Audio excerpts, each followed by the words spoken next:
suite de la capsule sur les statistiques du courrier, donc les éléments de base. Donc j'étais en train d'évoquer le fait que dans OnlyOffice, on peut taper, donc on tape quelque chose et il y a effectivement une poignée de recopies, mais il n'y a pas ici de petite validation possible comme dans Excel. On va simplement appuyer sur la flèche droite ou Enter. Et alors, quelque chose que je regrette ici dans LibreOffice, c'est qu'il n'y a pas manifestement d'intégration de janvier, février, mars, avril. On voit qu'il recopie quelque chose, mais pas très bien. Donc, ça, c'est un peu ennuyeux. Je vais vous remontrer ça dans Excel. Donc là, je navigue un peu entre les deux. Et je reviens à mes moutons, à savoir que si j'ai tapé janvier et que j'ai validé, on se rappelle que si j'avais juste tapé le mot, j'ai en fait le petit V qui est très pratique pour pouvoir dire je reste dans la même cellule, mais cette fois-ci il n'y a plus le curseur qui clignote. Je ne suis pas en train de taper dans ma cellule, je suis en dehors, mais au-dessus en quelque sorte. Et là, eh bien, si je pointe sur le bord, enfin sur le coin inférieur droit de la cellule B1 et que je garde le bouton gauche de la souris enfoncé, on voit clairement qu'il y a quelque chose de fort intéressant dans sa mémoire. C'est pareil dans Calc, ça fonctionne aussi. Ici, je ne devais pas tirer aussi loin, je devais me contenter de aller jusque mars. Donc, forcément, ben voilà, je sais que ça existe. Je pourrais revenir dessus dans le calque des dates, etc., d'autres exercices. Ça sera très intéressant de se faire des listes personnalisées, mais apparemment, dans LibreOffice, ça ne sera pas possible. Mais voilà, pas très grave. En tout cas, dans tous les cas, je serai arrivée à taper ces trois mots, janvier, février, mars. Alors, je vais en fait faire taper la colonne suivante, contrat, center, journaux, voilà, facture. Je m'aperçois vite que j'ai de la chance, que ces mots sont assez courts, parce que tout compte fait, donc là j'appuie sur Enter. Si j'avais un petit peu envie enfin si j'avais dû mettre contrat 2020 ou bien journaux périodiques, enfin des noms plus longs, ben, j'ai intérêt à un petit peu élargir ma colonne. Donc ça c'est pareil partout. Là, il va falloir soigneusement pointer entre les deux en-têtes de colonne A et B, puis cliquer, glisser, et puis ben là, on voit tout de suite ce que ça va donner. Il y aura moyen de le faire pour plusieurs colonnes et tout et tout. Bon là, je n'entre pas dans trop de détails pour l'instant, mais en tout cas, on peut le faire comme ça va très bien. Alors, je continue de taper mes titres.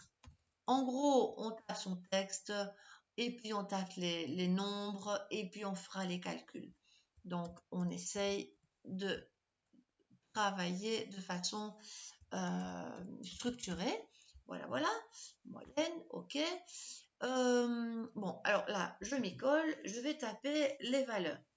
Alors ici, il n'y a pas du tout il n'y a pas d'euros, enfin c'est pas nécessaire puisqu'on compte des contrats, etc.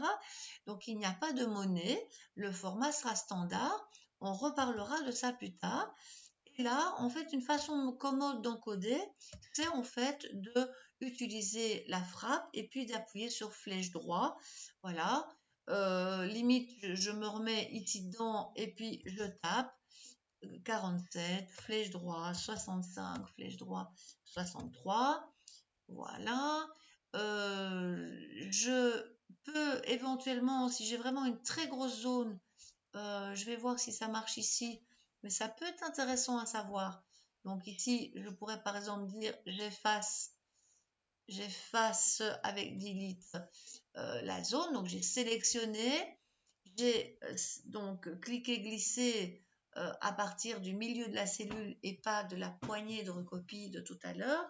J'ai effacé et oui, je pense que ça serait possible parce qu'en fait, c'est assez intéressant de remarquer qu'il y a dans la sélection une zone, une cellule qui reste blanche. Alors c'est amusant comme tout parce que si j'appuie sur 25 et que j'appuie sur Enter.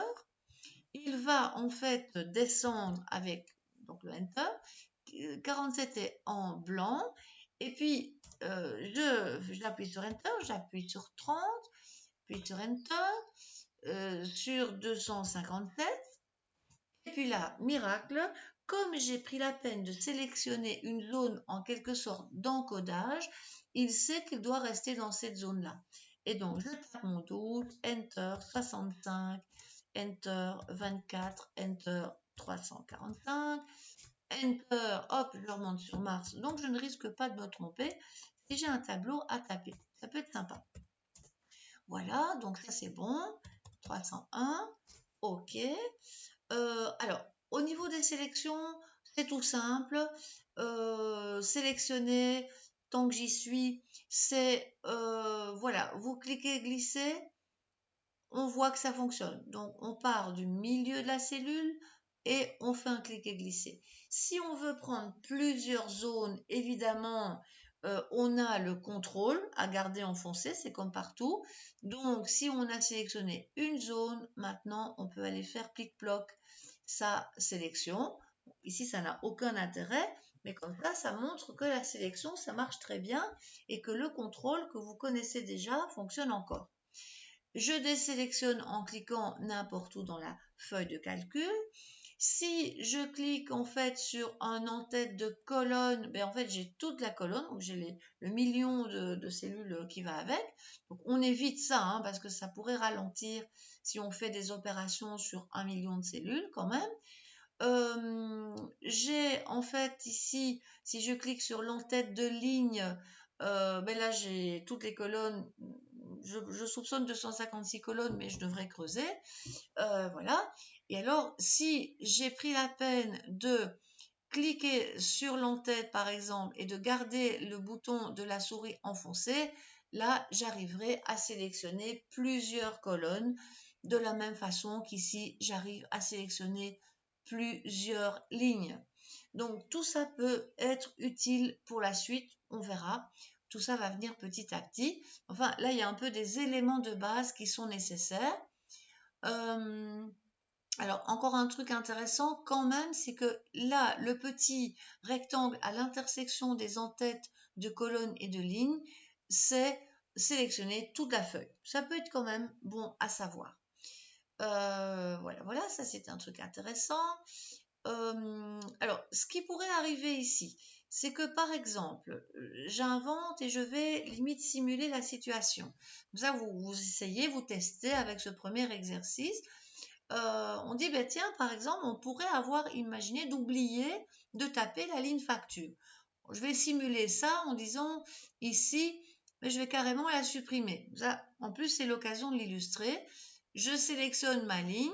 Si je fais un clac n'importe où dans la ligne sélectionnée et que je clique sur supprimer, il aura compris. Il va vraiment carrément vous supprimer la ligne facture.